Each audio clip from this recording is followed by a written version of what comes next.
So, in an ideal world, we would have gotten a movie that was written, directed, and produced by Ben Affleck, and it would have been titled Batman. The Batman solo movie that we missed out on that we wanted so much. So, I have a question. If you had a chance to make the Batfleck solo movie happen, created with Deathstroke, everything we heard and hoped for, like the ideal thing that we were imagining, but you had to cancel Matt Reeves' Batman universe in order to get it, would you do it? So no Batman 2. And we don't know how much further it's going to go. It's only an Elseworlds thing. So for now, you would just get cut off now. So no Batman 2, no Pattinson anymore, but we get the ideal Batfleck solo movie that we wanted so bad. I'll go with you first, JD. What about the universe? Like, what about the Penguin series coming out? Everything Matt Reeves Gotham stuff is gone? You could let Penguin drop. Or just the Batman But 2? there wouldn't be anything after that point. So like Penguin in production or whatever the case, they can still drop it, but that would be the end of the Matt Reeves universe. I'm 1,000% going with Ben Affleck. And just because of the script that we kind of heard details of, and that draw up footage of that fight that Deathstroke and Batman were going to have. Because that fight we saw was like, would have been the coolest Batman fight ever. And Deathstroke is one of the coolest villains ever. And Ben Affleck is my favorite Batman ever, even though it's not my favorite Batman movie. And it said that Deathstroke was going to pick him apart systematically, like he knows he's Bruce Wayne, so he's like going after his company and doing the political stuff and throwing some fists. And that just sounded like the dopest Batman movie possible. Right. Yeah. I like just it. really dope. All right. Love it. We got one Batfleck. Caleb, what are you thinking? Well, I think Mr. Robert Pattinson is signed on for 3 movies. So if it's just this solo Ben Affleck movie and it doesn't get me another Justice League or anything after that, I'm going to stick with Robert Pattinson. I like the dark, gritty, more realistic universe he lives in. Ben Affleck's more kind of a comic book world. He's probably the most powerful Batman ever, so. And I mean, yeah, and it seems it's too late now. I mean, I do want to see the movie, but it's been too long. We got to move on. Okay. Another reason is the fact that Reeves' Batman is outside of the DCU. So we wouldn't really be missing a crucial element to the crucial, like the DCU, all the movies are going to be about. So, and I love the Pattinson stuff, and I'd be really bummed not to see that Batman 2 come out. Yeah, I'd have to go with Deathstroke there. Yeah. Word. Well, I'm glad you both threw out those, because I'm straight up torn on it. So I was curious what you guys were thinking about it, but I think I would pick Batfleck as much as it's hard to say because I'm loving Pattinson. I'm loving the Matt Reeves universe. Like, I am loving it, but Affleck's still my favorite Batman. And it just sounded so dope, so perfect for a Batman fan. And we're already getting Batman Brave and the Bold. So we're going to get a continued Batman in the new DCU. Yes, Batfleck won't continue, but I think that would be enough to kind of satiate that urge that I need, a Batman story to continue. I would at least know, okay, we have a new one coming out. But I think it'd be like a 52-48 kind of ratio on me between the Batfleck and the Reeves. But I'm going to tip the hat to Batfleck. Maybe ask this question after the Batman 2 comes out. Would you rather get the Batman 3 or that would make it more even, I think. Well, depending on what it sets up, yeah, for sure. Yeah. If they tease Court of Owls at the end of Batman 2 or halfway through the movie or something like that, then the percentages might shift a little bit there, but yeah. Yeah. But to bring it back to what JD mentioned, so James Gunn did confirm that Matt Reeves will be working on his own Batman universe, but also in the DCU. And he says that Matt Reeves' Arkham Asylum series will be a part of the DCU, which is cool but confusing. So I'm guessing they won't have maybe just the Joker and the Riddler. But the Joker and the Riddler are in Arkham Asylum in his universe, so I don't understand how that crossover won't happen. Well, they're going to use a different Joker and a different Riddler if they use those characters in the DCU. So if it's his Arkham series and Joker and Riddler in there, that's just going to be the new DCU recasted characters, Right. It's just kind of confusing, though, because he showed them in Arkham Asylum at the end of the Batman, you know? Right. Yeah. Using the exact Yeah. characters, but that's dope though, actually, because we can still get that gritty kind of style, because you need gritty with Arkham Asylum. You can't have Joss Whedon doing the Arkham Asylum, or somebody like that pulling that. You need gritty for those Or even characters. James Gunn. Yeah, I mean, I believe he can do gritty, but I agree. I would want somebody else to take on the Arkham Asylum thing. I don't want a lot of jokes cracked. I want it to be like, oh, these fools are deranged. Like that's how I want to feel. Yeah. So I like that Reeves is gonna have a hand in the new DCU though. That's awesome. That's good news for me. But sorry, who plays Commissioner Gordon? What's his name? Jeffrey Wright. Dean or Jeffrey Wright. I want him as he's supposed to be the main character of that show, and that would have been such a good show with him as kind of a detective going through Arkham Asylum and all that kind of stuff. So Yeah. if it isn't him, I would be kind of disappointed. Hear me out though. They took Waller What? from the DCEU into this, and they kept her as a staple, as that That's kind of true. leadership position That's through a few true. different things. She kept being Waller throughout, whatever Peacemaker series and the first Suicide Squad and the new Suicide Squad, and then the new DCU is going to have her. So they could maybe use Jeffrey Wright still, because I agree. He is, I wasn't sure when they cast him, but he was a really good, he killed it. So I want to see more of him. Westworld, Yeah. bro. Still never finished that. Still Same. never started that. Oh, you got to watch season 1. Okay, I will. I know I have to. Just That's season actually 1. what I meant. Don't I even never watch the even rest of the finished show. season 1. Sure. I think I have the finale left when I stopped. Oh I just no, never finished. dude, the finale's crazy. I watched the majority of season 1 though, and then I think I was just watching multiple things, Yeah. and I got away from it. Yeah, Anthony Hopkins is good in that.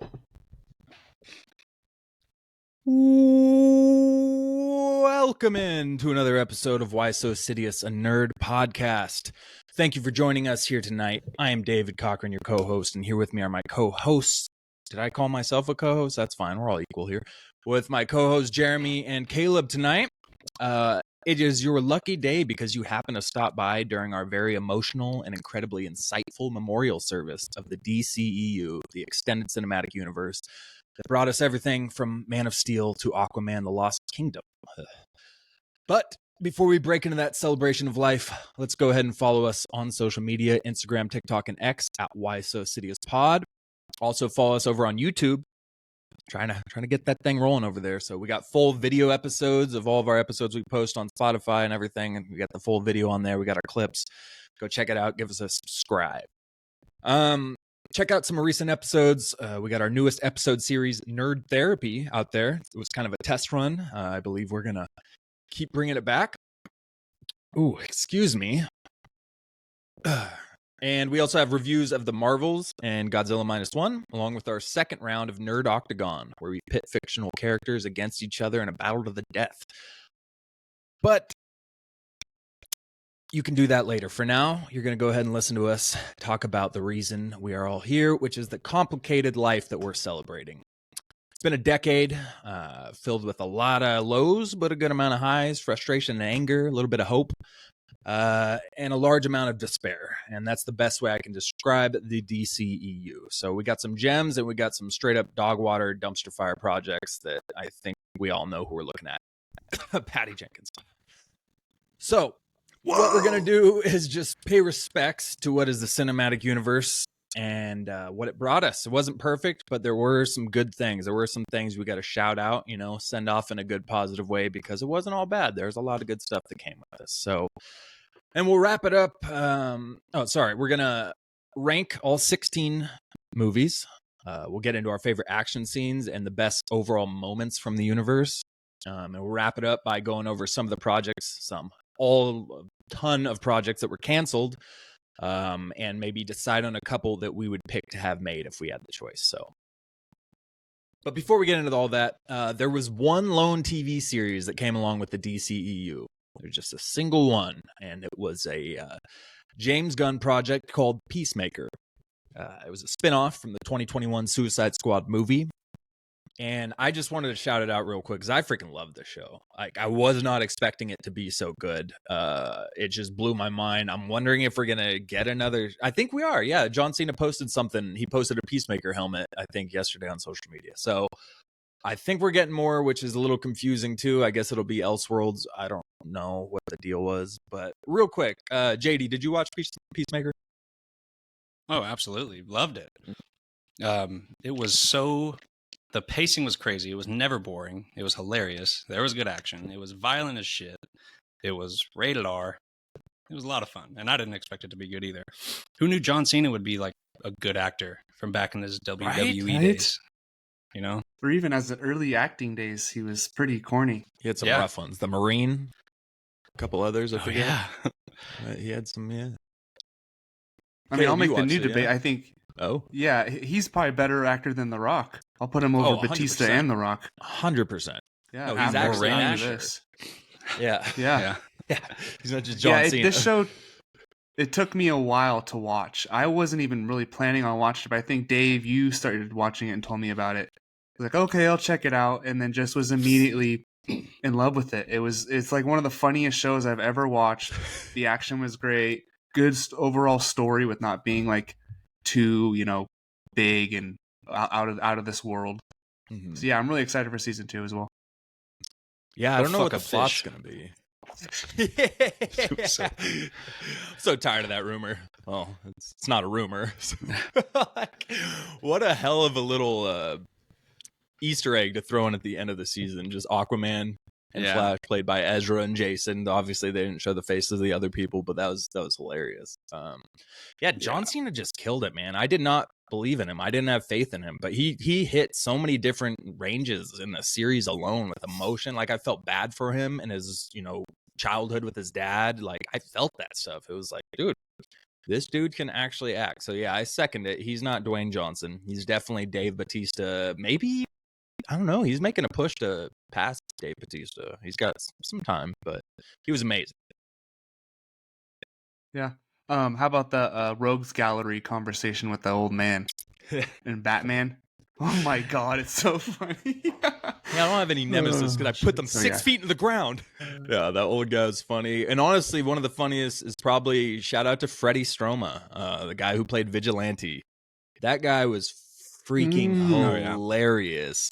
Every scene, I was just laughing my ass off. He's the taco from the league. He's I'm drawing a blank now on the super funny characters that just pop up in shows, but he was awesome, and he had some dope fight moves. And he's coming too. I think James Gunn confirmed that he's going to be returning in the new DCU, so I'm stoked on that. I love the character Vigilante. Nice. We got Diebeard as well, of course. Diebeard, Harcourt, James Gunn's wife. What was Amanda Waller's daughter's name? Yeah. I loved her, dude. I thought she was a great character. The actress killed it. I can't remember what her name was, though. But yeah, just a fully strong cast. It was a great series. So, all right. That's it for the series talk. One show. So let's get into our rankings. We got 16 movies that have dropped in the DCEU, and there should have been, if every one plan made it out, close to 40. But we'll get to that later. So we're going to run through our rankings real quick from worst to best. We'll try to, get through it a little bit. Try to make it to that top 5 quicker. I know we'll have more stuff to say about that, but let's open it up. So I'll start it off. We're going 16 to 11. We'll just all take turns real quick, giving our 16 to 11. If you want to make some explanations, if you got a really good movie in the bottom 5, feel free to. You have the floor. But I'll open it up. Worst movie by a mile in the DCEU, Wonder Woman 84. Not a lot to say about that one. Pure garbage. Just really not a good movie. We'll skip to 15, Blue Beetle. I might catch some flack for that, but I really just didn't get anything from it. 14, the original Suicide Squad, David Ayer. 13, Black Adam. 12, Aquaman The Lost Kingdom. And 11, Joss Whedon's Justice League. So that is my bottom 6 there. I'm not going to get into any of them really. I mean, we can talk about it, but I just mainly Blue Beetle. I just didn't get the hype. A lot of people were really praising it. Very creative, unique. They were really stoked on this new character. and the character was great. The actor Zolo, I don't know, I forget how you pronounce his name.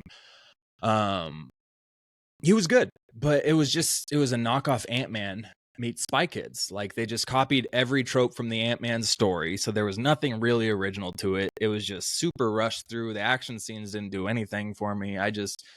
I thought the only standout part of it, the thing that was special, was the nod to the Mexican heritage, because we haven't got that a lot, never in superhero movies. But even that felt kind of shallow. It didn't feel like they dove in a lot. Like, it was no Black Panther or anything like that. Like, they touched on it. We had the family throughout the movie, but I don't know. I just didn't see what everybody thought was so special about it. So that's me. Yeah. Compared to what everyone said about it before I saw it, it's like, yeah, the Mexican, the culture there is really put in the spotlight, like, in a really great way. And yeah, not a lot of depth, I thought. Like, the family was great, but yeah, I'm kind of with you there. Caleb, did you end up? Yeah, well, you had to, right? Did you? Did you see that movie? No, I didn't see that movie. Yeah, I couldn't remember. Okay, that's cool. All right, we'll shoot it to you, JD, real quick. What's up? Love, did you see Wonder Woman 84? Oh, no. Good. Just don't. Perfect. And my bottom speaking two. of, there you go. Yeah, Wonder Woman 84 is the bottom of my list also. Terrible villain, terrible story, nothing cool for Wonder Woman. Cheetah was wasted, kind of like Cheetah. Just hard to watch. Second, I got Shazam 2. Shazam Fury of the Gods. Ooh. Really didn't do anything for me whatsoever. It felt very childish. You got an old lady as a villain that's wearing like crowns or horns. It got a little too mystical, really weird. Didn't like it. Third to last, Aquaman 2. Just saw it, was really excited about this movie. I like Aquaman 1. This movie sucked. It was like so much was happening, but it was boring, which is weird. And they wasted Black Manta, and there was not like a single 2-minute stretch of the movie where I was like, oh, not like enjoying it at all. It was boring. I wanted to leave the theater. Luckily, I didn't see Shazam 2 or Wonder Woman 84 in theaters. Then my fourth to last is Blue Beetle. Just too generic for me. I've seen it before. Terrible villain. Blue Beetle got saved by his unpowered family twice, maybe more than twice, but by things like doing a freaking handbrake with a truck and launching something out of the back of it to hit the villain who's right on top of Blue Beetle. Stuff like that. Then I got Shazam 1, and that's my fifth to last. And I kind of like, Shazam. It's just a little too kiddie for me, just a little bit. And I do like Shazam, the actor, and I do like the story, but I'm not rewatching that one. And that's my bottom 5. One more. What's your 11th? Who's the bottom 6? Okay, then I got the theatrical Justice League, the Josh Whedon Justice League, because it felt weird. It just felt weird the whole time. It felt like it was put together by unprofessionals and children. Yeah, it just didn't work. It really just didn't work. Children. So yeah, straight up. Lub, what do you got? 16 to 11. Well, I'm going to be honest with everyone here in the audience out there. It's too late. You hate five Batman. of these 6 movies I haven't seen. You didn't watch a third of the movies we're ranking? It's just the bottom 5, don't worry. I got all the important ones. Maybe that's why you didn't like them, and that's why they're ranked low. Yes. So at the number 16, we have Wonder Woman 84. Horrible movie. Hated it. Saw it opening night. Shazam 2. And then we have Blue Beetle. Aquaman 2. And at the top, out of respect, is Shazam. Oh, you haven't seen the first Wasn't Shazam? that only 5? I know, that's the one that's the one I was trying to watch. Yeah. Oh. How did you base these rankings? Yeah. Just from our Just off of overall conception. Yeah. Nice. Oh, and then number 11 is the one I have seen, and that is The Flash. Was pretty disappointed by this overall. You can check the review out for The Flash, but yeah. All right. Well, that was an easy 16 to 11. I will say my 15 to 10 pretty much all equal. They were just all pretty bad. Wonder Woman 84 stands alone at the bottom, but the rest of them, they were all pretty equally, you know. But yeah, so let's go 10 through 6, and let's get Caleb to start this one off. Let's listen about the movies you have seen. What do you got? 10 to 6. So a movie I have seen, and another movie we reviewed, is Black Adam.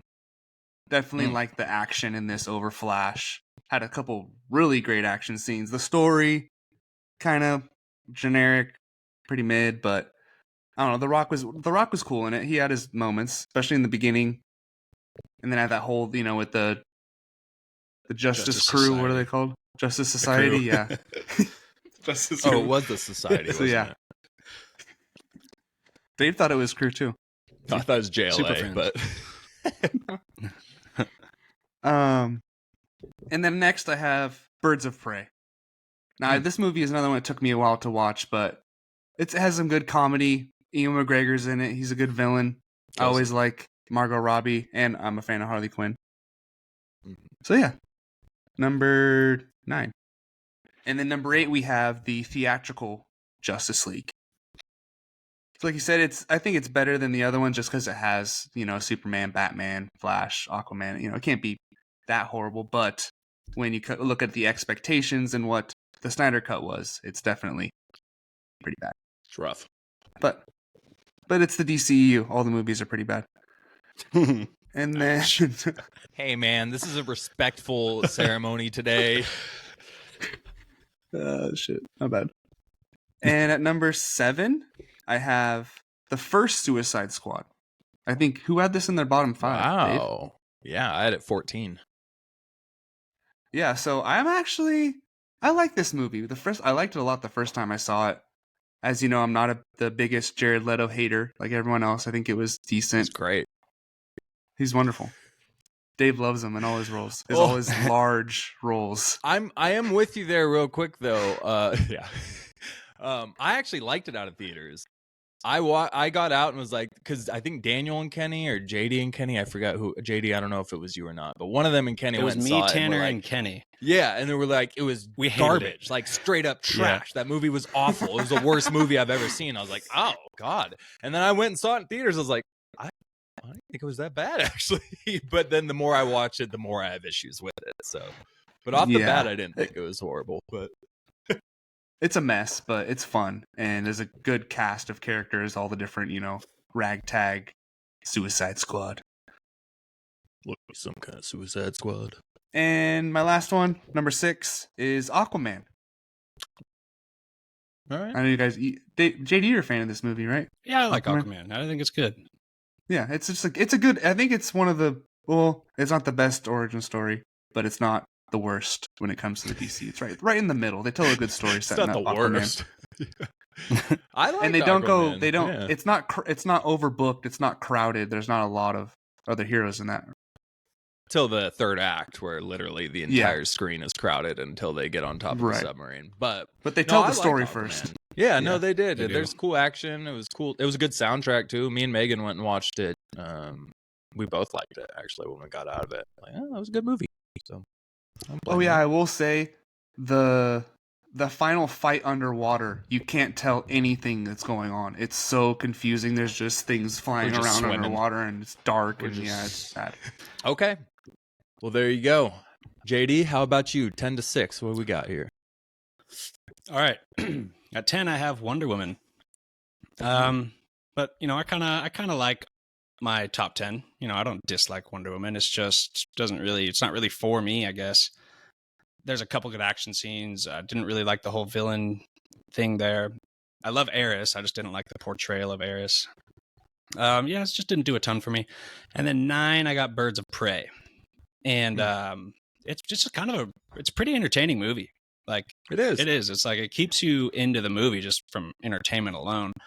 And even McGregor's Black Mask was cool. And it was just cool to see Black Mask. I was stoked that he was the villain of that movie. Yeah. It's just some of the fight scenes are choreographed so bad. Horrible. Like Horrible. weird clotheslines that make them flip. I don't even know if that happened, but things like that. It was did. Pretty bad. Yeah. The third act. It was pretty. Oh, they're in the fun house and they're just like spinning around and these guys are doing triple backflips off like a slap. It's like, what are we doing right now? Yeah. Yeah. And then at number 8, I have James Gunn's Suicide Squad. Maybe catch some flack for that. But I do really like it. It just feels kind of weird. Like the beginning throws me off. Like it's pretty funny to go see a team get slaughtered, I guess, if it was supposed to be funny, or I don't know what the purpose is. It just throws me off a little bit. And I didn't like Harley Quinn that much in this movie, and I loved her in the Suicide Squad. And Birds of Prey, she's good. But Harley Quinn in James Gunn's Suicide Squad didn't do it for me. And number 7 is The Suicide Squad. And you might seem surprised because I hated it when I first saw it, but it has grown on me. And I just watched it last week and I was like, I enjoy this movie. It's just the villain at the end. The whole villain situation is terrible, awful. But the cast is really fun together. I love Will Smith in general. All the Deadshot scenes were cool. And I love Idris Elba? No, this is The Suicide Squad. No. This is James Gunn's is titled The Suicide Squad. David Ayers is just Suicide Squad. Yeah. Oh, okay.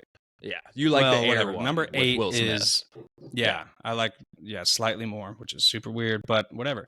I did like how the Joker was written into that movie. I really do.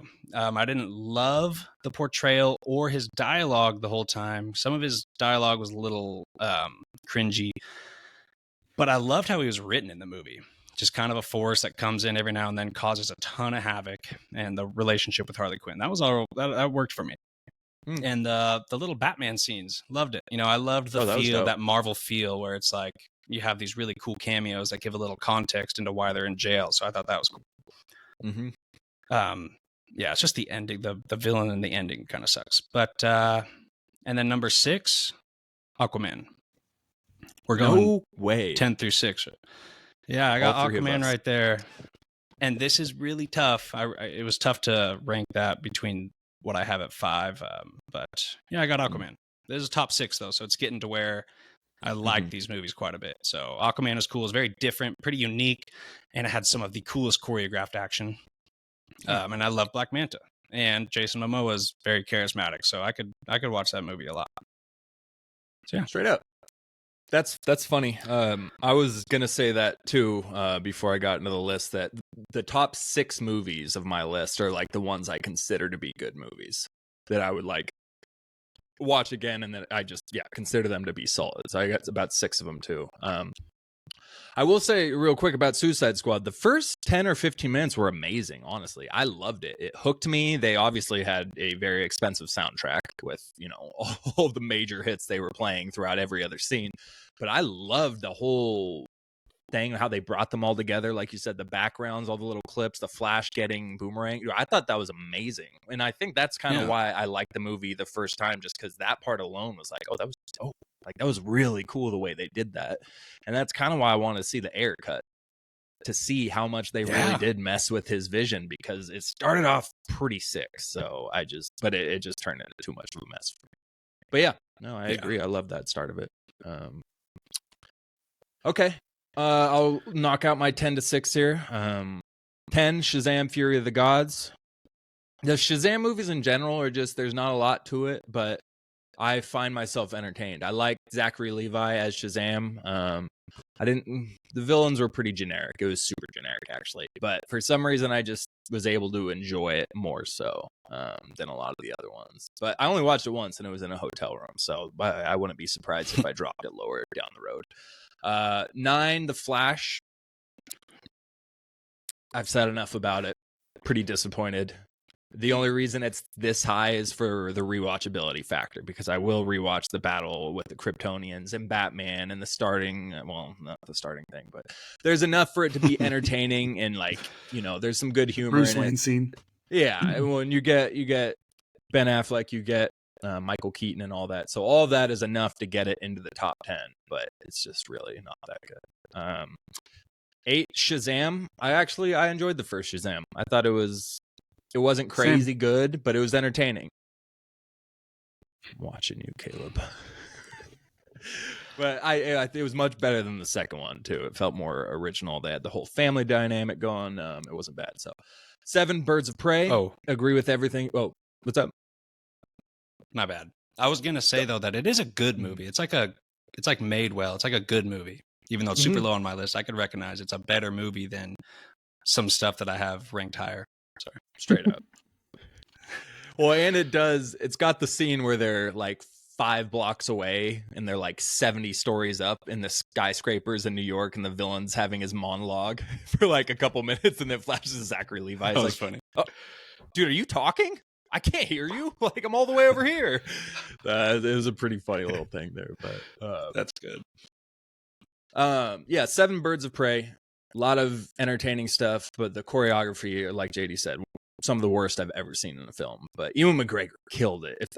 I wish he could keep playing Black Mask, because I thought he was awesome.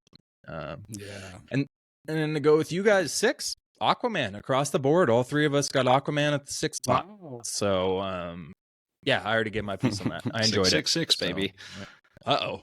So there you go. Aquaman is the 6th in the It's doomed to DCEU. fail. It's official. It is official. If you say it's anywhere else on the list, you're Worldwide. wrong. Yeah. Okay. So we've got 5-1. Our top 5 picks. JD, you haven't let us off yet. Why don't you start? All right, I got The Flash at number 5, and I actually really enjoy the movie. I hate the baby scene. We just talked about this in our last episode. I hate the baby scene. I hate how the movie opens up. It's terrible, and I thought the rest of the movie was going to be trash. After the baby scene, I kind of like the whole movie. It's a little messy at times and stuff. They kind of waste Zod, kind of, but I think he played his he served his purpose. He even said Shanahan or Mike Shanahan, however you say his name, he said like, yeah, it felt like when they called me to do this movie, they were playing, they were just playing with action figures. Like said, hey, come to this movie, have a fight or two, and that's your role, and you're kind of the main villain of the movie. I guess not secondary villain. I forgot about the other Flash, but oh god, he was kind of wasted. But the Supergirl was sick, and all the Batman stuff was sick, whether it was Ben Affleck or Michael Keaton. And it was just entertaining. So I got the Flash there. I was still disappointed by the movie, but I still like it. My expectations were very high. At number 4, I got Black Adam. I don't like the ending of this movie. Ever since he gets caught and thrown in that little jail or whatever underwater thing, and then he just fights a ton of armed professionals without his power somehow and escape. Like, that was all stupid. And then the villain at the end was super generic and cartoonish to me. But everything up until that point, I've thoroughly enjoyed. Sorry, I don't really like the beginning of this movie either. I don't like the explaining the history. Wasn't a fan of that. It didn't really land. And I didn't like that kid. Everything else was really funny. Honestly, that was a big thing. Funny. I was thinking of yeah. Sorry, the kid's narration drove me nuts. That's all. Terrible. God. Yeah. But the thing about that kid, I didn't like that kid as an actor, but it helped land some humor for me. Like Black Adam talking to that kid, there was a lot of funny moments of him just being oblivious to how the world works and all that kind of stuff. Or tell them the man in black sent you. Just already dead. He's dead. So it's funny at times, and the action is amazing. And I was super nerding out about the Justice Society. So Black Adam at 4. Number 3, I got Justice League Snyder Cut. Huge, massive improvement over the theatrical version. It's a little too long. I mean, it's too long, and there is a little too much Cyborg for me. A little too much backstory on Cyborg. I would have preferred. He needed a movie before this movie because there was a lot of focus on this character. Other than that, it was awesome. It was beautiful. The action was cool. The story was cool. Everything that happened was cool. I liked the villains, and the freaking Darkseid teases were so sick. Like, so sick. Dope, I'm so dude. sad we're not going to see that continue. And at number 2, I got Man of Steel. Love this movie. I think it's highly underrated. It's like an excellent Superman movie, and it's kind of dark, and it's got a lot of cool action. So you don't have the campy Superman thing that I never liked Superman because of that weird campiness. That movie made me like Superman. It made me read more Superman, and love the movie. And the action scenes were incredible.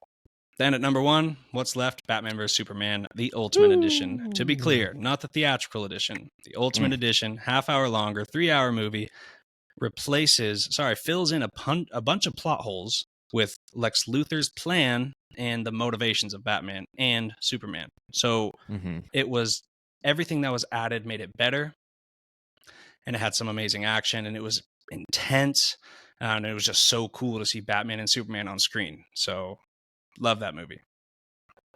It is crazy how many plot holes there were before the Ultimate Edition came out, and it just drives me nuts to know that that's just a consistent thing, that we just get great parts of movies just cut out by the studios that make the movie better. And then we're like, well, this stuff didn't make sense. And it's like, well, who knows? Maybe it did until they meddled and took crap out. But there are like 4 or 5 major plot holes in that movie that are filled in by this Ultimate Edition. Like, it's just, I don't know. It's just crazy how bad it gets like that. It just pisses me off. So yeah, I agree. The Ultimate Edition is so much better. Yeah. You have Lex Luthor's plan. I didn't know that lady was working for him. I didn't know that they were framing Superman for killing those people in the beginning. And I didn't understand why Clark and Batman hated each other. And the Ultimate Edition answers all those questions and others, especially with Lex Luthor's plan and stuff. Totally. It's just a massive, massive change. Sorry for the folks at home again. I think I just started getting into a longer delay than when we started with this episode. So you can thank Verizon's 5G towers, which are down in 2 states right now. Thank you very much, Verizon. Thanks, Verizon. We will we'll press on here. I think our top 5 lists are going to be pretty well. I guess we'll see. Caleb, how about you decide that for me? What's your top 5 list? Let's see what you got. This is the big moment. At number 5, we have Wonder Woman. It's a good origin story. I do like it's a war movie at the same time, not a total war movie, but involved in a war. And, Amazonian history and all that kind of stuff. I liked it. It's not the best origin story, but it's up there. Number 4 is James Gunn's Suicide Squad, to not be confused. But it is kind of funny. It is the same movie where, I think it's better than the original, but the beginning's cool with the whole beach massacre and the new team coming up. But then the end with the giant starfish, that's why I kind of got confused, because JD kind of said, it's great, but then the third act and the villain is the problem. And it's like, that's kind of the problem with both of the movies, because the giant starfish at the end isn't that great either. And it's more about the Suicide Squad itself. And I think that it's a hilarious movie. James Gunn's movies are always funny. So number 4.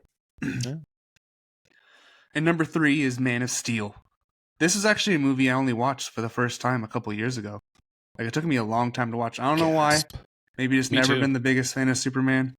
Yeah, but it's great.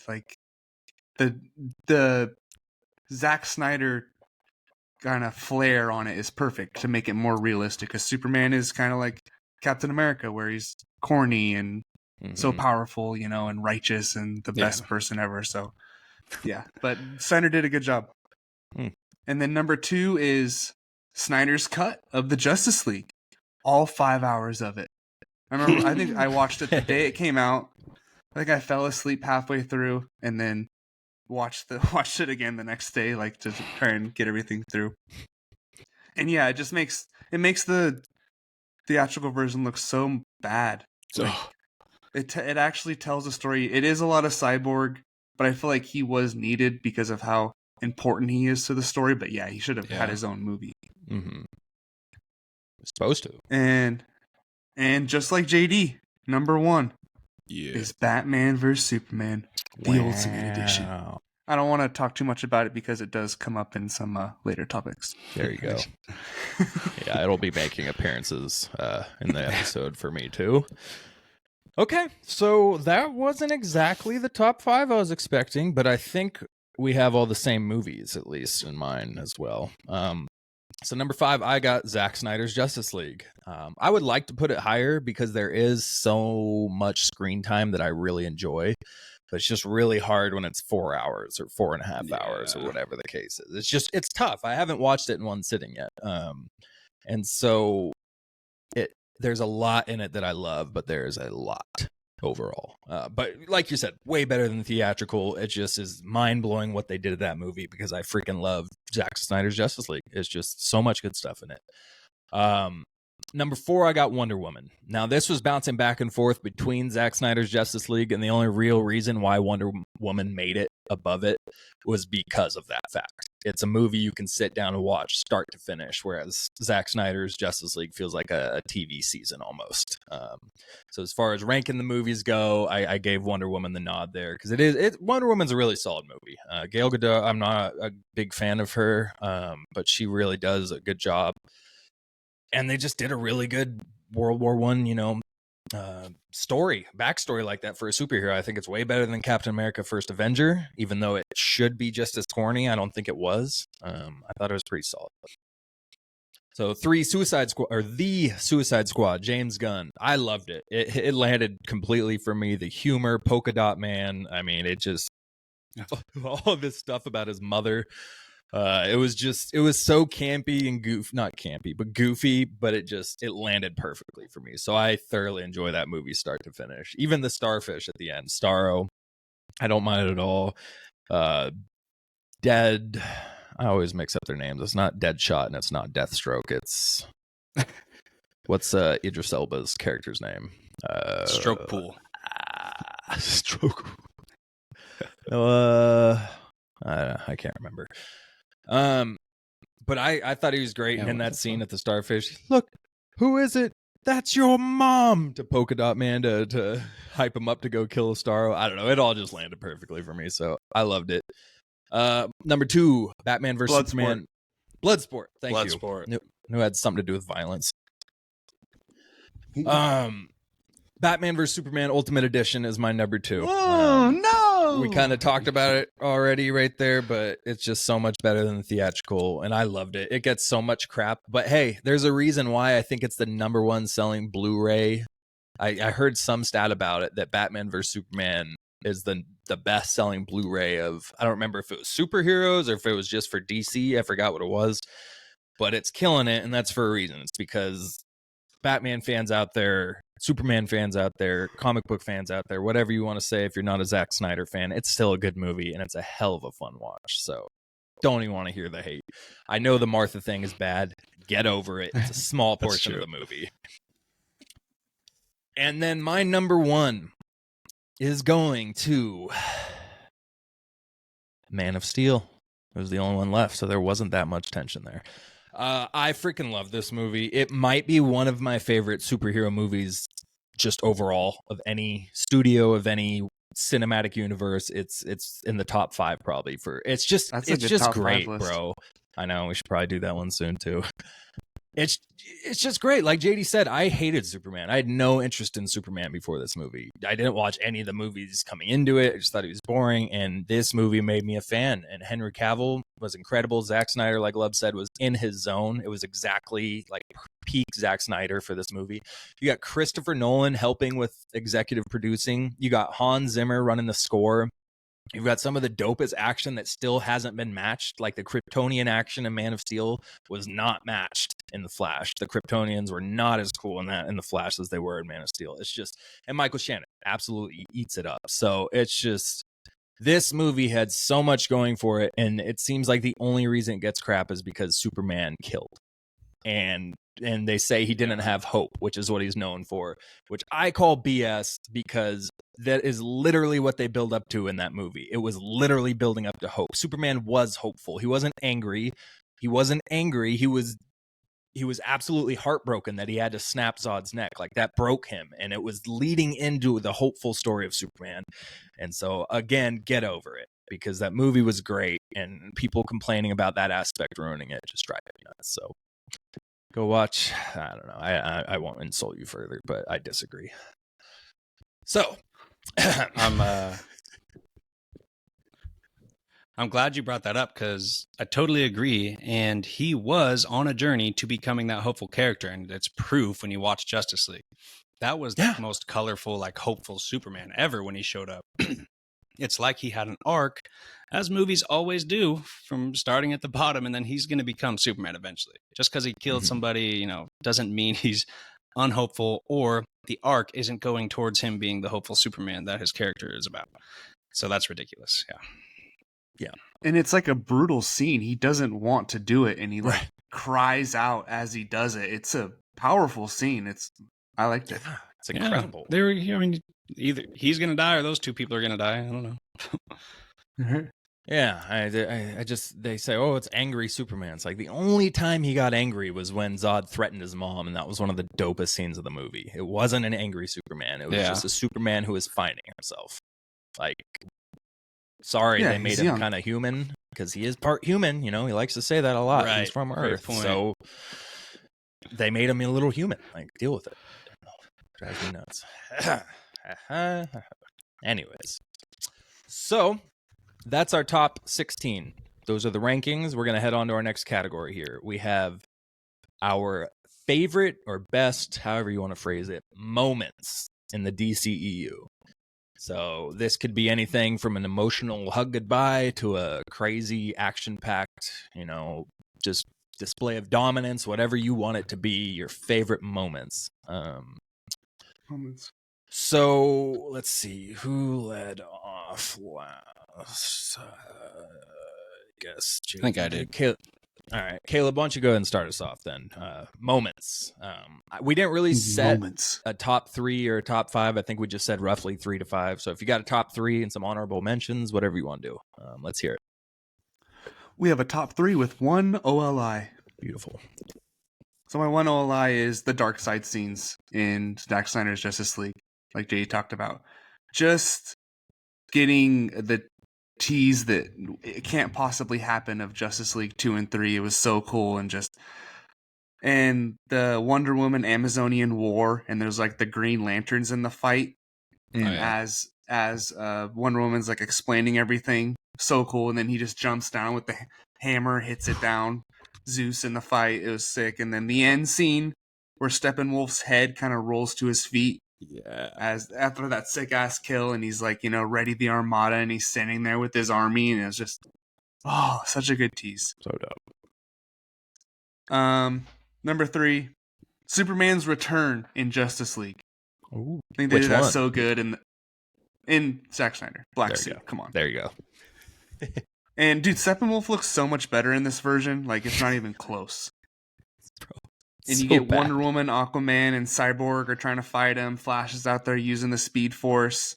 And right as Steppenwolf's about to kill Cyborg, Superman just steps in and just stops it with like just the force of himself. And it was a great use of slow-mo in that fight scene with Wonder Woman and Superman.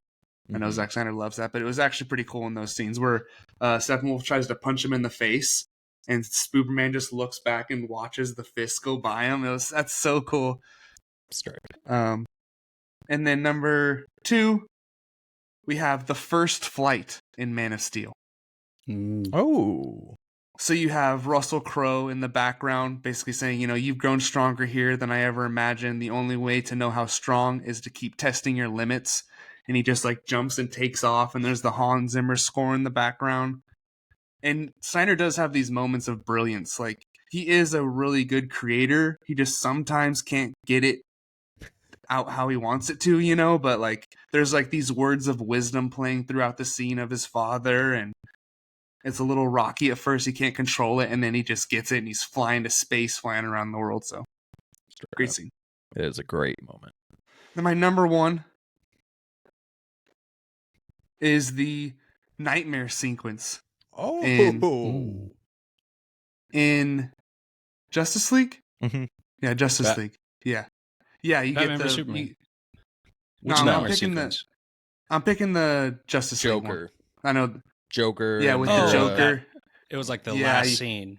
Yeah, that was amazing. Last scene where you get this ragtag Justice League where it's Cyborg, it's Amber Heard, Deathstroke, and and they're just out there fighting an evil Superman. And that's another part where I wanted Justice League 2 3, like, holy shit, like Lois Lane dies and Superman just turns evil, and the nightmare from Batman vs Superman is eventually coming true. Like, we know this is coming, and then Jared Loker, Jared Loker, that kind of works, I guess. I just thought of that. He's like, saying like a father, like a mother, like an adopted son, Bro. mentioning Robin. He's like, isn't that right, Batman? How many alternate timelines do you destroy because you don't have the balls to die yourself? And like, just a great writing in this scene. He's just picking him apart, and he's like, why'd you send a Wonder Boy to do a man's job? Dude. And then the evil Superman shows up in the background. You have Jared Leto kind of doing his little Joker laugh. So yeah, that was a pretty cool scene. Dude, it was an incredible scene, honestly. The dialogue, like you said, like that moment we got between the Batman and the Joker, we haven't gotten something like that on screen before, to where Batman straight up promises, like, I will kill you. Like, I am going to kill you. And I'll fucking kill you, he says. Yeah, bro. It was just so intense, and it was just such a cool little bonus scene that we got there that we wouldn't have ever seen if it wasn't for the Zack Snyder cut. That's a good... I didn't expect you to have that at the number one, I gotta say, but I don't hate it, but I just didn't expect it. Yeah. Okay, I'll start off the next category. JD, you can rock this one. What do you got? Well, I have like 2 or 3 of Caleb's agreeing ones, right? So I got like 5 in an OLI. Okay. OLI also Darkseid teases, all the Darkseid teases. Oh, yeah. That was amazing. Cutting off Steppenwolf's head, falling right to his feet. That was incredible. And then facing off with the Justice League. What a great shot. They were ready they were ready for round 2. They were like just teamed up, full strength. Like, come on, let's go right now. Yeah. Wild. Yeah. Step through that portal. And I also had the Man of Steel scene when he finds his suit and his dad's voice, and the learn him taking his first flight. Same thing. Dialogue, the score. You already said it. And then I have for another. Well, I guess this is my actual OLI, but that's when Bruce Wayne opens the files in Batman vs Superman and finds out about Aquaman, Flash, Cyborg, Wonder Woman. Yeah, love that scene. Yeah. It's incredible. Then. Really, what my favorite, my number one, is the Flash at the end of Justice League. That when he turns back time for the past like 5 seconds or whatever, and he saves the day. Huge spectacle. The score was sick, and it was just such a great game-changing climactic moment. Like, such a cool moment that's really hard to nail in movies, but it's something we want in every movie. And it was just the coolest freaking moment. And it was beautifully shot. Like the CGI, everything about it worked. It was gorgeous. Badass, and felt pretty special. I can't believe that wasn't in the original version. What are we doing? You chose the Russian family in the truck over Flash turning back time, and that incredible... it just gives me an aneurysm thinking about it, bro. Dude. Then I got Batman ramming his Batmobile into Superman and their face-off against each other. Jeez. I freaking love that scene. I love it every time I see it. I'm like, yes. And their ending fight was, I mean, it was good, but it wasn't great. But just them facing off against each other for the first time, I thought was special. It was awesome. Then I got all the Black Adam versus Justice Society stuff. So I didn't put it in my best fights because it's the half of the movie, but it was just super sick action and a lot of funny banter. Like when he takes the people up and everyone thinks he's going to kill him and he drops them. And it's like, well, I didn't kill him, stuff like that. It was funny. And that action was just sick. And just seeing the Justice Society was huge for me. I loved that big nerd out thing for me there. And then I also have Bruce Wayne finding, sorry. I was just gonna say, I forget we're on delay again. Did you know of the Justice Society before going into that movie? Like that was something you saw that group together in comics before? Okay, I had never heard of it. Absolutely, yeah, for sure. Yeah, Hawkman. The whole thing. Hawkman, Ant-Man, whatever the fuck his name is, Adam. And my last one. Did I have another one? Yeah, it's Bruce Wayne finding Barry Allen in the Justice League movie and them just talking to each other and him finding out Bruce Wayne is Batman. I love that moment. That was a good one. That was a good one. Okay. I like it. I share. I'll share the ones I share with you guys. OLI, Flash Saves the World, Justice League. Just talked about it. Dope. Can't believe they cut it. And the nightmare scene. Beautiful. With Joker and Batman, Deathstroke, Mira, Cyborg, Flash. Like, just such an awesome scene that we got there. So honorable mention for me too. Great moment. These top three are really in no particular order. But I'll go with the one that's probably the lowest, which is Darkseid sees the Justice League. So kind of that whole entire moment of Superman showing up in the black suit, Superman shows up in the black suit, and we just see what we finally see what he's truly capable of. He makes Steppenwolf look like child's play, like he's not even trying. He's smiling, cracking jokes, not impressed. Like it was just full potential Superman. We get Wonder Woman cutting off Steppenwolf's head and the head rolling to Darkseid as he crushes it with his feet and stares at the Justice League. Like that just gave me chills whenever we get to see Darkseid looking at, like you said, Love, they're at their peak, and it's just cool having Darkseid being like, oh snap. Like so I wish we're not ready right now. Right, yeah. So that's on the top three. And then Bruce and Clark's interaction at Lex Luthor's charity event, Batman vs Superman. I freaking loved this scene. We get Bruce Wayne showing up, and it's like the EMP with all the paparazzi, and all their cameras lose power. And then I don't know how Clark Kent's never heard of Bruce Wayne, because he is supposed to be a reporter, and he goes, "Who's that?" It's like, you've never heard of the billionaire who runs Gotham, and you're a reporter. And so that part was a little goofy, but the scene itself, the dynamic between those two, with the tension building, where you're trying to figure out, do they know who each other is? Like, did they? Because it feels like one of them at least does. And so that was just so cool, and the kind of Bruce Wayne being respectful while, saying, maybe I just have a thing with guys dressed like clowns, and he's just dropping kind of these burns of Superman in the meantime. But my favorite thing is Ben Affleck showed he could be one of the best Bruce Waynes on screen of all time. Like, he understood the assignment when it came to this. He had the cynicism, he had kind of the determination going on with everything. He put on the Bruce persona, acting drunk when Lex's assistant came up to him and had a couple pretty funny lines there. So I just thought this was some nice shoes. I like those shoes. Yeah. It was just a great Bruce Wayne scene. So I thought Ben Affleck killed it in that scene. And I think it really set the stage for those dynamics going forward. I feel like Ben Affleck is super underrated as an actor. Totally. Yeah. And a Batman. And a director. Yeah. No, I like Gone him. Girl, The Town. The Town. He's done a lot of Town's great. Yeah. And then I can't believe this is on here. It's from The Flash, but I can't deny it, man. This scene is powerful. And that's Barry Allen says goodbye to his mother in the grocery store. This was heartbreaking, bro. This was an incredible performance by Ezra. And I'll say there weren't a lot of acting moments in the movie by Ezra where I was like, that was a great acting performance. Ezra had some comedy, but this just, man, it hit me. It hit me in theaters when we were watching it. Like, I was like wiping my face, trying to wipe away the tears in time. And I found out it hit even harder when I rewatched it in a hotel room alone about a month or so ago when I was on a work trip, and I was just decided to rewatch it because it was on HBO, and it hit me even harder that time. Like, it's just such an emotional scene where he has to say goodbye. His mom really doesn't know what's going on, but she kind of recognizes him. I don't know. I don't know what it was, but that one just resonated with me. I thought that was just a great, great moment, and Ezra's best moment in the entire DCU. Other than turning back time. I forgot that happened. It was just, I just loved it, man. Nice. I wanted to shout it out. Yeah. So let's get into our best fight scenes. I guess I'll start off with this one and I'll knock it out pretty quick. Black Adam and the JLA.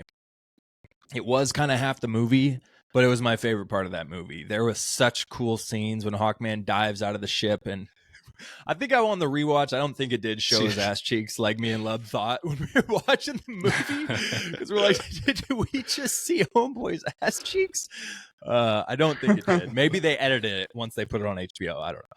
But it's a great action scene. We get the diverse different powers. Cyclone was kind of whatever, but we get Adam and Hawkman going at Black Adam. It was just amazing fight. It was the best part of the movie for me.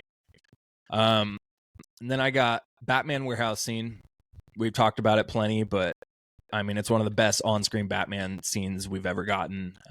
You just can truly see what he's capable of when he's fighting for justice and to save someone's life who's hanging in the balance, who happens to be named Martha. I think that gave him a little bit more of a drive too, but it's just insane, bro. Every fight move that man has is brutal. He's launching crates over with the grappling hook. He busts through the floor and all the crooks are looking down in the hole while he's up in the rafters. Like, it was just quintessential Batman in action. And did he kill some people? Yeah, probably. Oh, yeah. He dropped a grenade in a hole. A guy's brain splattered on the wall. But you know what? I don't care. Even though last episode we all talked about why Batman's no-kill rule is very important to his character. But for the moment, I don't care, okay? That was just dope. Pure dopamine watching that scene every time. So, yeah. Come on. And then my last one is Superman takes on the Kryptonians in Smallville. It was a scene that started out with Zod threatening his mom, and we get Superman flying in, punching him through the cornfields. You think you can threaten my mother? Just awesome performance by Cavill there. And then we see them crash through the small town, and everything from the Kryptonians slowly getting more power as they get adapted to the atmosphere. And Clark fighting them, and we see for the first time these crazy action scenes. Like the absolute power that Zack Snyder was able to portray and convey that they really had. The speed, the power, everything is so hard to really show on screen, and it really felt like they did it. But the shining star in this scene was what was her name? It was General Zod's lieutenant. Oh gosh, that's gonna I don't know those drive names. Crazy. It's the female lieutenant. I think it was something like started with Fa. I don't know. I'll throw it out later in a little bit when I can type it in. But she was great. Her charisma, the trash talk. It was like she was trying to straight up she was trying to humiliate Superman with every fight move they got. All the trash talk she was talking, and like kind of the villain monologuing too about how this world is weak and it's time for Krypton to return. And it was just, she killed it. I feel bad for not having her name on deck, but she really just was messing with the confidence of an inexperienced and an unsure Superman at that point, who was just testing out his powers. So that scene just really worked for me. And that is all I got. That's my top three there. So Caleb, why don't you shoot us off? What do you got for top five? In the meantime, I'm going to look up that female actress's name. Carvex? I think that was the guy. That's a girl. Really? Yeah. I'll go next. Yeah. So I do have one OLI. The warehouse fight, like you talked about, just the hand-to-hand combat with Batman. So dope. But then number 3, I'll kind of put a funny, crazy one in there, which is the opening scene of the Suicide Squad, the beach massacre. Oh, really? Pete Davidson just runs up, gets his face blown off, and then there's just chaos. It's me, guys. Harley Quinn with the RPG. Then she's just kind of dodging bullets back and forth, and then just how they all die one by one. There's like the detachable arms guy, where you think he's gonna do something super cool, and then he just goes up and like starts like punching them in the face and lifting their hats off. And I'm pretty sure you can. And then his arms like explode in the fire, and he's like laying on the ground writhing in pain because you can still feel it. Oh shit! The helicopter crashing into Boomerang, then Merle. I only call him his Walking Dead name. I don't know what his name is in anything else. Michael Rooker gets his head popped off for leaving, and then the actual movie starts. But it was just a crazy way to start a movie. The detachable kid scene was freaking hilarious. Nathan Fillion killed that, which, by the way, he's going to be our Guy Gardner going into the new DCU here. That's who James Gunn cast for Guy Gardner. Dude, everybody's watching to wait and see his powers, and then they just see it. What the hell? That was good. And then next I got the Batman vs Superman fight in Batman vs Superman. When Batman puts his Iron Man suit on, he has like the Kryptonian grenades. But just that first push by Superman, when Batman thinks he's got the upper hand, he's like, okay, I got this. And Superman just taps him a little bit. Batman flies back like 200 feet.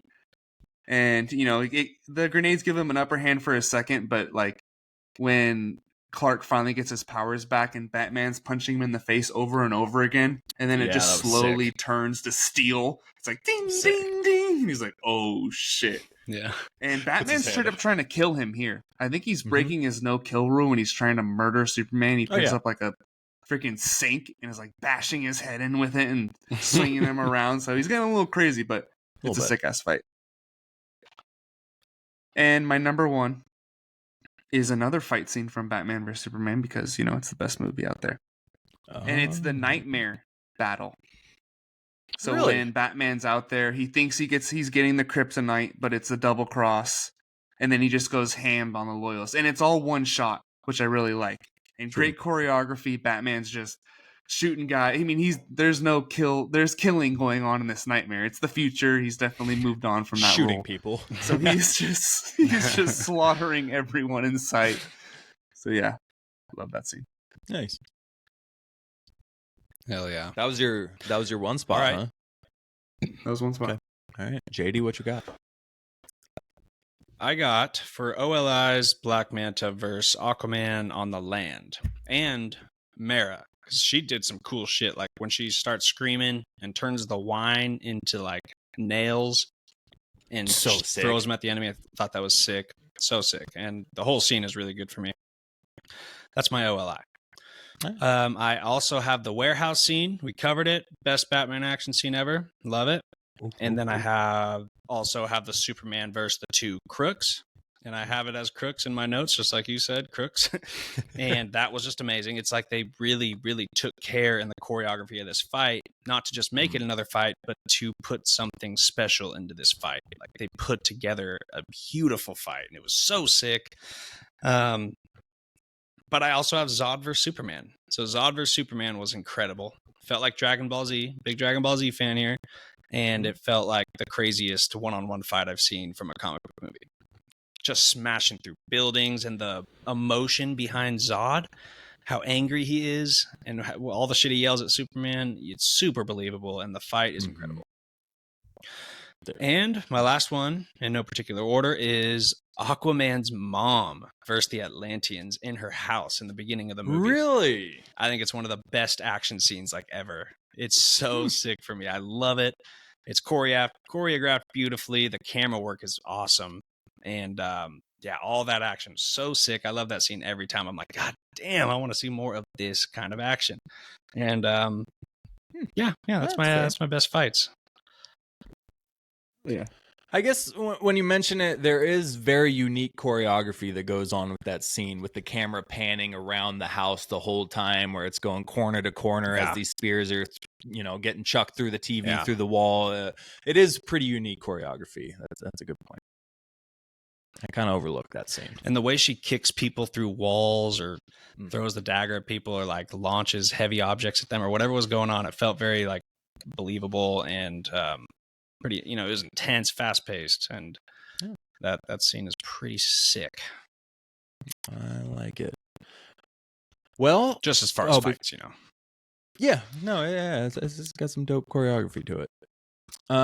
Real quick shout out to Feora, played by Auntie Trow.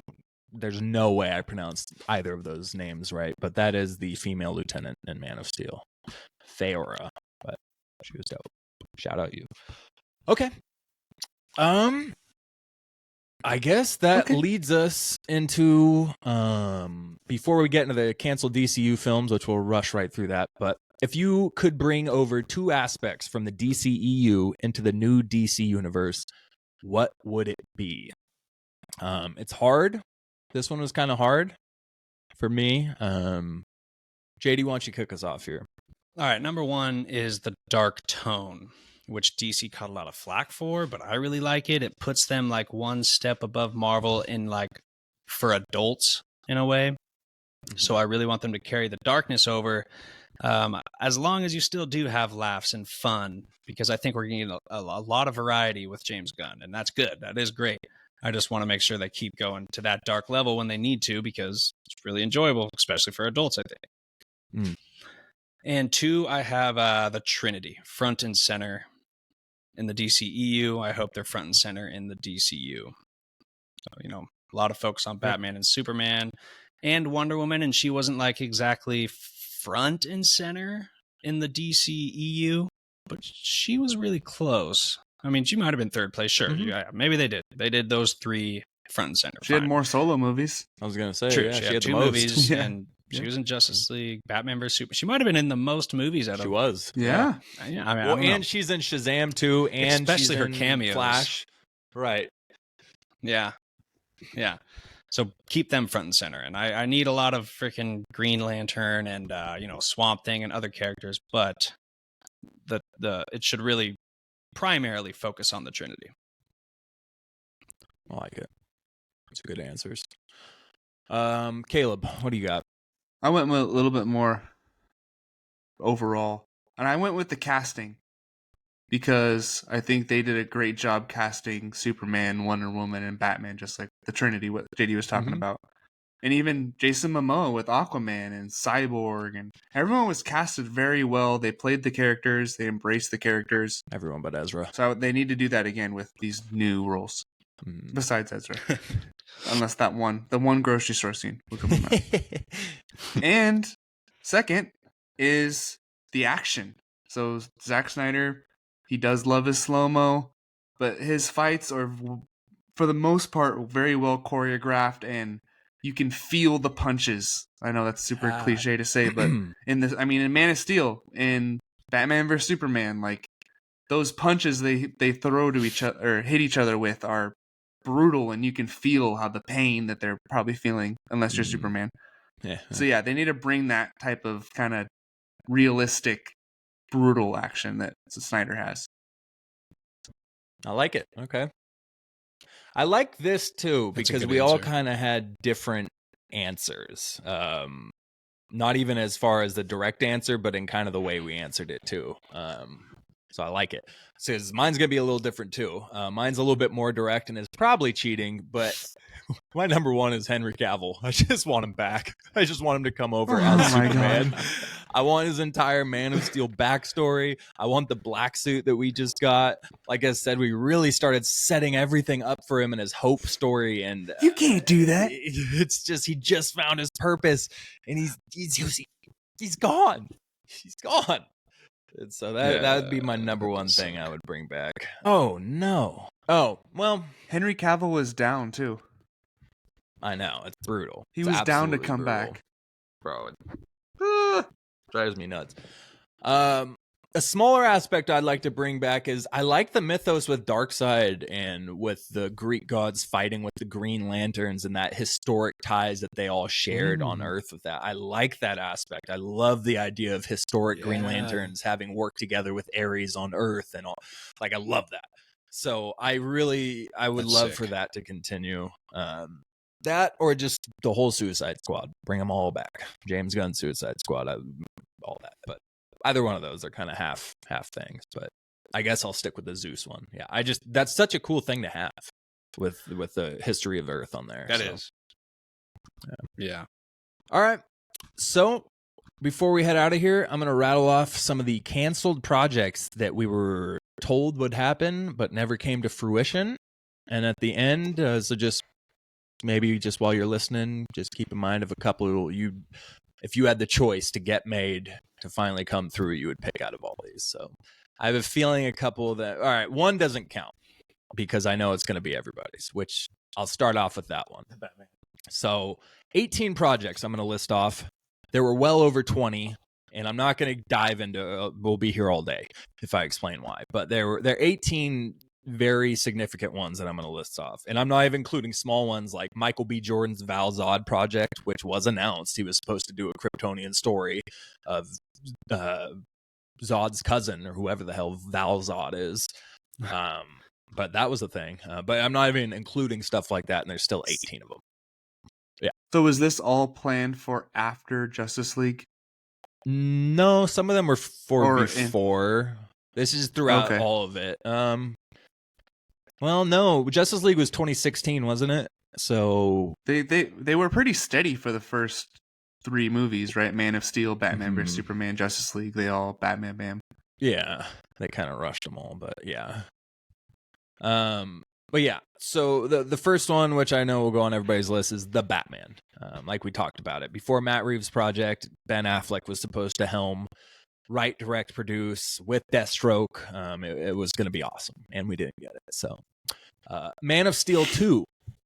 Development began soon after the first movie, but in 2020 it was officially canceled. But Snyder stated that plans involved Brainiac and the remaining Kryptonians that were locked in the Phantom Zone.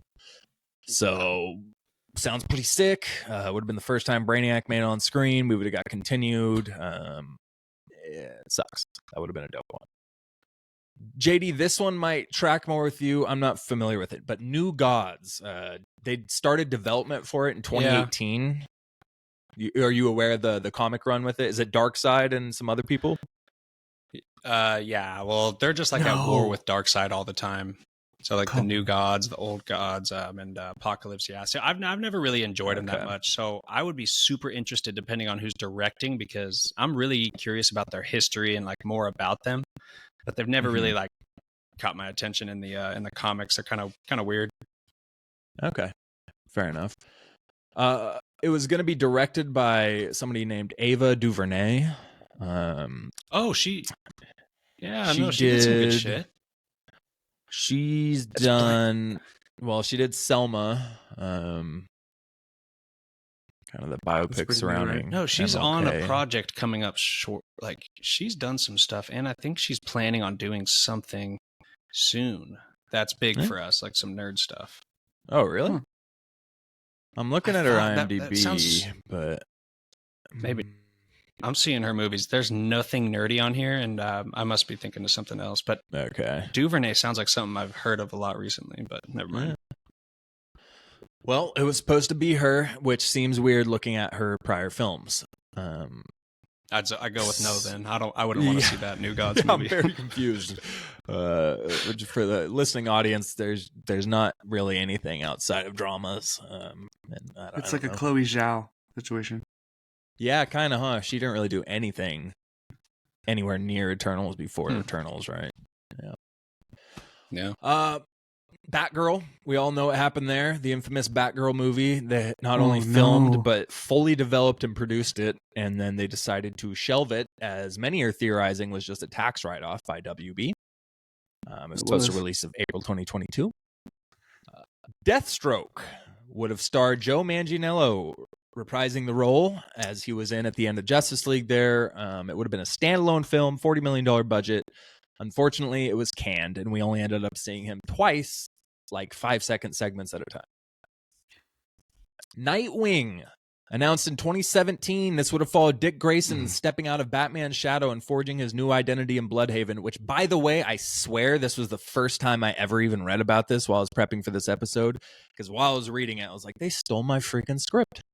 But I guess it's a pretty generic script for a movie. But Chris McKay was set to direct. I'm not really sure. He did the Batman Lego movie, but it was set to be a spinoff from the Batfleck solo film. So it would have continued off of that, which would have been dope. So yeah, pain. Harley Quinn versus the Joker, spinoff of the 2016 Suicide film with Jared Leto and Margot Robbie, got canceled in 2019, and it was described as a mashup of Bad Santa and This Is Us. So I don't know what the hell to make of that. If you've seen either of those movies, it's like Titanic and Remember the Titans, something along those lines. Like, what? Gotham City Sirens was another spinoff from Suicide Squad. Ayer was supposed to direct that. Would have included Catwoman and Poison Ivy, but the studio eventually decided to put their time and money into Birds of Prey instead. Joker, 2018, Variety stated that Leto would be getting his own Joker spinoff movie from David Ayer's Suicide Squad. However, nothing came from this, and they decided to switch to the Joaquin Phoenix Joker. That would have been interesting. They would have had a chance to redeem Jared Leto's Joker there and kind of flesh him out a little more. So I wouldn't have hated that coming out. I'd give Joker a chance. Cyborg, Obviously, Ray Fisher and Joss Whedon had a bit of a fallout during the Justice League filming. So after that, they canceled that, but that was supposed to be a solo film. Justice League Dark, Guillermo del Toro was set to direct it before it changed hands in 2016, and then yet again changed hands to J.J. Abrams doing a series before it got fully canceled. I would have liked Guillermo more. That. I would JJ have liked series? I love. Huh? Well, yeah, I just liked Force Awakens so much, and I feel like his Star Wars trilogy would have been amazing if he didn't have if he had all 3 movies. But I'd probably take Guillermo over him, I guess, for Justice League Dark for sure. For Dark, right? Yeah.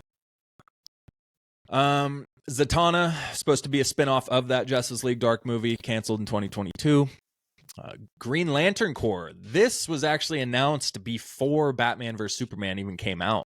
But it hit a brick wall right after they announced it, and they didn't go anywhere with it. Never even got mentioned again. Blame Ryan Reynolds. Justice League sequels. So obviously, basically what could have been in Zack Snyder's version, end cutscene with the new crew of Batman facing off against corrupt Superman and all that stuff. The Trench would have been a horror movie by James Wan, a little spinoff from Aquaman, Supposed to revolve around Black Manta too. Yeah, he was going to be a main staple in it. And it would have been James Wan with the horror aspect, so probably wouldn't have been bad. Probably would have been pretty sick, actually. He is the horror king. He is. Wonder Woman 3, not sure what happened there. Not really worried about it. I assume the garbage can that is titled WW84 played a big role, along with the James Gunn takeover, but got canceled. Bummed. Shoot. Crisis on Infinite Earths. I don't have a lot of information on this one, but this has been on all the lists, and apparently they were going to try to make a run with that comic storyline, but they didn't get very far. CW did it, right? Yeah. They did. They did. Whoops. Whether you want to call it that or not, they did. They tried. They're like, fuck, we meant to do Infinite Crisis, not Crisis on Infinite Earths. I don't know what they did, but it had a whole lot of goofiness in it, but a little bit of creativity mixed in. This last one, though, Batman Beyond. So they had planned Michael Keaton to continue the Batman role, making his Tim Burton story canon, all that stuff, and he would be training Terry McGinnis, the next Batman.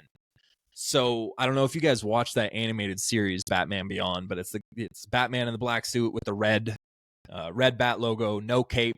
But I'm pretty sure he eventually is able to fly and do a couple of other crazy, I think it's a suit, though, because it's in the future. So the suit is just very high tech, and he can fly around, and he has a couple of other skills and abilities. But that would have been dope, honestly. I would have been here for that for sure, because I loved that animated series growing up. That's kind of real quick. Yeah. Funny story about Batman Beyond. I'm not super familiar. I'm not a big fan of whoever that character is. But one day I was going to read a book to Brielle before she goes to bed. And I see that there's a Batman Beyond comic in her shelf. And I open it up and there's her name written all over it. And I open it up. And first of all, it's hella violent. So I'm like, well, that sucks. You shouldn't have taken this one. There's other ones you could have taken. But the cool thing about it, though, is that story was about them reviving the Joker. His body was just dead. And the story was about him being revived and leading his freaking Joker clan to take over Gotham again. So Joker's back in the future in this one. So that's pretty cool. Yeah. But it wasn't a great comic. It was just a cool idea. Okay. Yeah. Well, they did that. There's a movie, there's an animated movie, and I'm pretty sure it's with Batman Beyond. And that's what happens. Joker, I think Joker ends up turning Damian Wayne into a Joker along with a bunch of other mini Jokers, and the Joker is revived, and Batman's old in this one. I forget how it plays out, but there is some form of that in an animated movie. But it's interesting. Yeah, she also snagged a Harley. She just grabbed a couple comics, and the Harley Quinn one, hella violent. I was like, oh God, girl. Luckily, you probably don't actually read these. Just takes it to school. Yeah, it's smashing heads. Show and tell. And this is where Oh God. Okay, so out of all of those I listed off, if you were able to snag a couple that you would have them make out of all those, Batman, you can't choose that one because I'm pretty sure that's across the board. Caleb, are there two that you would make happen if you could right now? Out of all of them. I would make Justice League 2 and 3 happen, but I already said that. Yeah. Basically, that's kind of a given as well. So I'm going to go Man of Steel 2 and Justice League Dark, because that animated movie is pretty sick. With you get Constantine, the fucking zombies, other kind of monsters running around and shit. So yeah. Nice. Probably my favorite animated DC movie. That's a good one. It's really good. Yeah. And Apocalypse War that follows it, really good. Yeah. Okay. JD, what about you? Well, I would do Man of Steel 2 and Justice League 2, because everything already led up to that. And Zack Snyder, Brainiac, that whole idea sounds so sick if you consider that it is Zack Snyder. I'm not even a huge Snyder fan, but his Man of Steel is incredible. So that one, Man of Steel 2, I would love to see that. And then Justice League 2, because again, we saw it build up to what would become Justice League 2, and it all looked so good. I was sold completely. So those two for sure. But then Nightwing and Deathstroke I also had on there. So I would, out of all those, if I couldn't pick the sequels, Nightwing and Deathstroke. Straight up. I respect that. I know those two were floating around the top of mine there too. I almost want to go Man of Steel 2 over Justice League 2, but at this point, if that same Superman gets to be in Justice League 2, I would rather continue that story rather than the Kryptonians again. Even though Brainiac would be awesome, I think if I had to choose between those two, I'll go with the Justice League continuation. But my second's Nightwing. I'm going with it because if Nightwing happened, that means the Batman movie happened. So it would have been spinning off of that. Mm-hmm. So we'd still get Ben Affleck's Bruce Wayne, maybe checking it. Yeah, I'm just in the movie. No. I'm not saying I'm choosing Batman. I'm just saying it was a spinoff. So in that movie, we would have had Ben Affleck's Bruce Wayne maybe checking in on him, or Nightwing having to go back and just get a word of wisdom from Ben Affleck's Bruce Wayne in that Nightwing film. So I think that I want to see that. It all depends on who they cast, of course, and the director, but just get me a Nightwing story. That'd be sweet. Okay. Well, do you guys have any other parting words or some dirt you want to toss on the old, burial ground of DCEU before we head out of here tonight? Yeah, I want to make a statement towards Warner Brothers, Discovery, Paramount Plus, Max. Yes. You need to quit messing with your creatives, all right? Let them make the movie they want to tell, all right? And hopefully they've learned their lesson, and now James Gunn can do his thing. They step back. Don't let him make a Justice League movie and throw everyone into the previous movie with no backstory. I mean, how is Batman's first movie Batman versus Superman? Like, what are we doing here? Let's slow down. I know Marvel was like already on Civil War and heating up fast. They needed to catch up quick, but it didn't work out. So now that Marvel is at a low, now DC can be like, hey, look at we're the new cool thing coming back. So maybe this new DC run could take over Marvel. Hey. Yeah. Maybe. I will say, I kind of think it will. They rushed it, but apparently Marvel switched to Civil War after the announcement of Batman vs Superman. Like they kind of switched gears to put something out before, while they were still working on that and figuring it out. But apparently that's the word is, it was supposed to be Captain America 3, something else. And then Batman vs Superman started going through the woodworks, and they switched it to Civil War. Interesting. But no, I agree totally. Wake up, WB. Let's get it done right this time. Let's not waste people's time and money anymore. Let's get it done. Well, what's funny is they did rush it, and that was stupid. But it's like our three favorite movies, right? The first three. Oh, and that kind of has to do with the rest of the movies too, but they still were dope. They just could have been. They should be in the conversation with Infinity War and stuff if they did it right. It could be. It really there, should. But, that's true. Yeah, Batman vs Superman. Yeah, it's huge, bro. It's huge. So All right. Well, that's probably going to be the last time we really talk about the DCEU in here, unless, things slow down and we do a Batman vs Superman rewatch breakdown or, something else. But I doubt Lub's going to be seeing Aquaman 2 anytime soon here. We're not going to be doing a review episode on it. So Thank God.